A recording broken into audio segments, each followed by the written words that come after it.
The Narcissist and Gifts. What do narcissists think about giving? Well, the starting point is that we are a gift to the world, and really, should there be any need for us to give anything more? Of course there is. Giving of gifts provides us with yet another opportunity to manipulate people, exert control, and ultimately draw fuel. Some people think that narcissists may not want to give gifts because we hate to do things for other people. The latter part of that point is correct, but the simple fact as ever is that the end justifies the means. Then we will do that.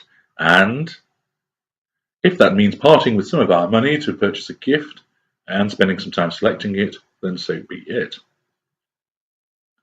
You probably will understand, however, that when it comes to the giving of gifts, it is nothing at all to do with you. As usual, it is all about us. Number 1. Gifts of seduction. During the seduction of a victim, some of our kind revel in the grand gestures of expensive and wonderful gifts. There may be repeated gifts every few days, or some large grandiose gift. Occasionally, we may give careful consideration to what will impress you most, but it is always linked into how it will benefit us. The purpose of such gifts is to cause you to admire us, thank us, and draw closer to us as a consequence of our generosity and our thoughtfulness. Don't think we have been that considerate. You will probably receive a similar gift to the last primary source. It worked last time, so we will do it again. Thus, the somatic narcissist, who selects victims who are into material items, may well always purchase some Jimmy Choo shoes for each victim. The cerebral narcissist will provide a weighty tome for you to read. Not only is this exclusive hardback expensive, but he can tell you all about how much he knows about the subject matter. You also rely on the fact that even if the gift is not precisely what you wanted, most people are delighted to receive gifts. During the wonderful, elating, and mesmerizing seduction, the whole of the effects of our seduction make the receipt of the gift all the more gratifying. It gains kudos from being given against a backdrop of compliments, love, amazing sex, days and nights out, and so forth. By appearing thoughtful and generous, we draw you closer to us. 2. Creation of debt.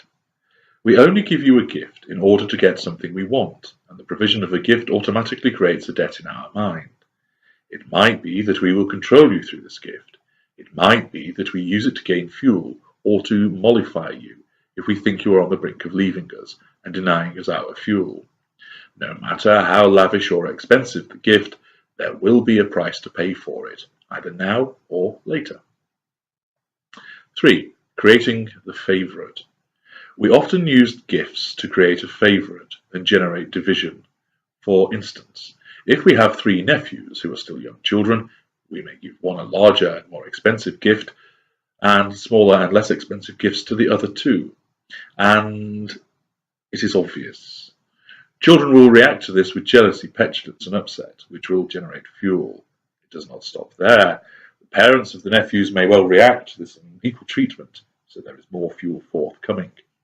If we are challenged as to why we have done this, you can expect to be told, "It is my money, and I decide how I spend it." We are entitled to do as we want. When it comes to giving gifts, there is no exception. This favoritism will continue all the way through, so that a golden child will always fare better at Christmas and birthdays than his or her siblings, with the attendant problems that arise. We will even do this when we have gone with an unequal division of assets. The thought fuel that arises as we sign the will, knowing of the infighting that will come about in due course, is satisfying indeed. Number 4. The rubbish gift. This is done by design and often unintentionally.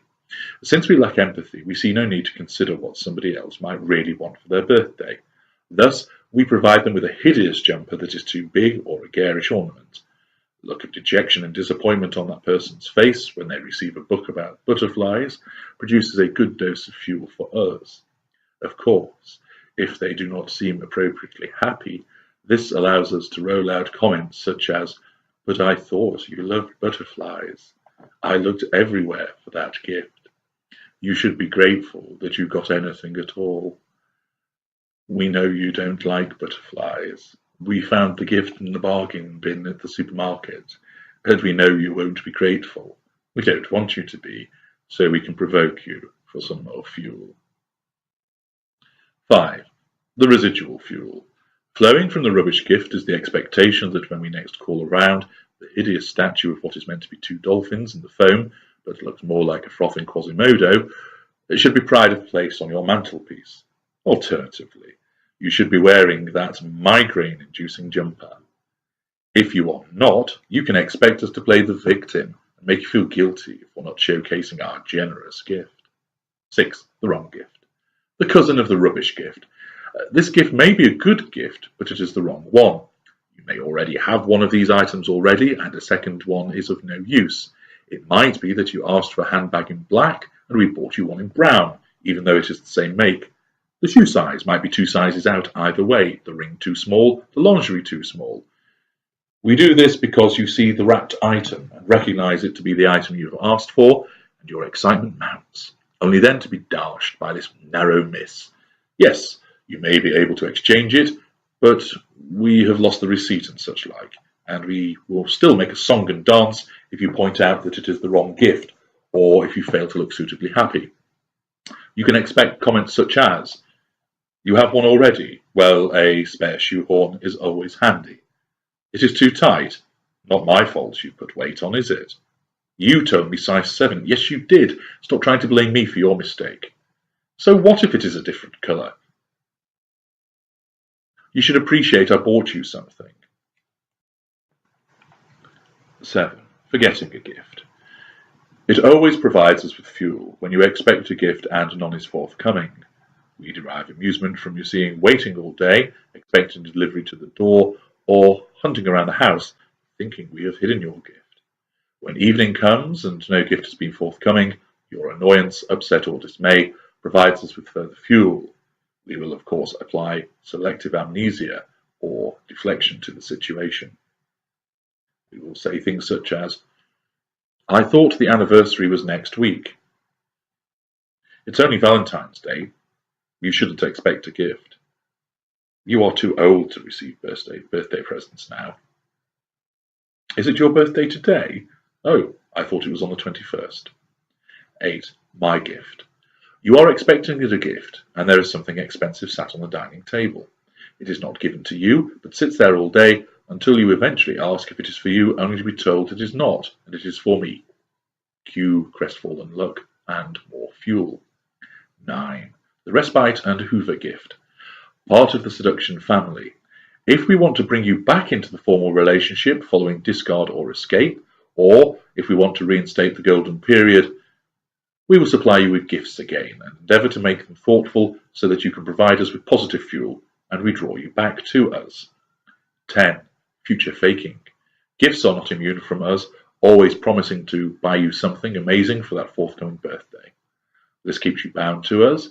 You keep giving us positive fuel from your enthusiastic responses to our promises, but we fail to deliver. We draw fuel and then promise to get it for Christmas instead. You know what is going to happen, don't you? 11. Charity gifts. If we make some donations to charity, whether it is cash or equipment, or even items we no longer need for them to sell at a charity store, you can be sure we will let as many people know as possible of our generosity. This gains fuel and maintains our facade. 12. Outdoing others. If there is a christening, a baby shower, or a wedding, we will often go big with our gift giving. If you have a wedding list, we will go off list in order to be different, even though that crystal orange juice squeezer is not exactly needed. This form of gift giving is nothing to do with you. The gifts are likely to be lavish and expensive, but it's all about showing off and gaining fuel and admiration, as opposed to buying someone what they actually want. Of course, any complaint or lack of appreciation will be met with us playing the victim. 13. Recycling. You end up being given a gift which was clearly a gift to us, which we did not want.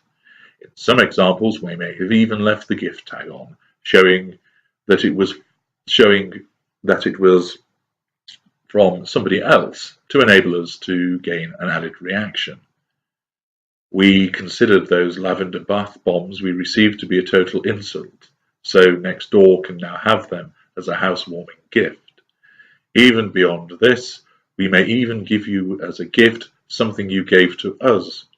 Not only does this show us to be cheapskates, it also shows we do not think much of your gift. Fuel abounds. 14. Proximate fuel. We gain proximate fuel from witnessing the reaction of our victims to our manipulative gift giving. As you know, we like to cause a scene. What better way than doing so in person, at a party, or an event? 15. Thought fuel. Gift giving allows a double whammy. We have the chance to gain proximate fuel when we hand the gift over, and you unwrap it and we also contemplate your reaction when we are not there. Be it either siblings fighting over the gift, people expressing their hurt at a tasteless gift, a rubbish one, or the wrong one. So we even gain fuel after the event. 16. The early declaration. If we are being grandiose in our gift giving, you can expect to know about your gift on Facebook or similar platforms when we post pictures of it and tell the world what we have got you for your birthday. No surprises for you, but plenty of admiring fuel for us. 17. What the last one got. We buy you a gift and we can see you are not happy with it, underwhelmed or even upset. Of course, there will be no sympathy or consideration shown by us. All we will do is remark about what we got you is bigger, better and more expensive than what the last primary source got, and you ought to be grateful. This also works in reverse, when we let slip that we did not get you something as good as what the last primary source received, because you didn't get a good birthday present for us, even though you will have done. The reality, of course, is no bar to our manipulations. 18. The last one didn't appreciate my gifts. If we sense that you are unhappy with our gift, we gain fuel, but we will also emotionally blackmail you into being pleased with it by telling you how mean the previous primary source was in that no matter what we bought him or her, she or he never appreciated the gifts. Suddenly, you are gushing over the tickets to a local amateur dramatic performance of Macbeth, even though you hate plays. 19. But look what I gave you. This is done for future manipulation.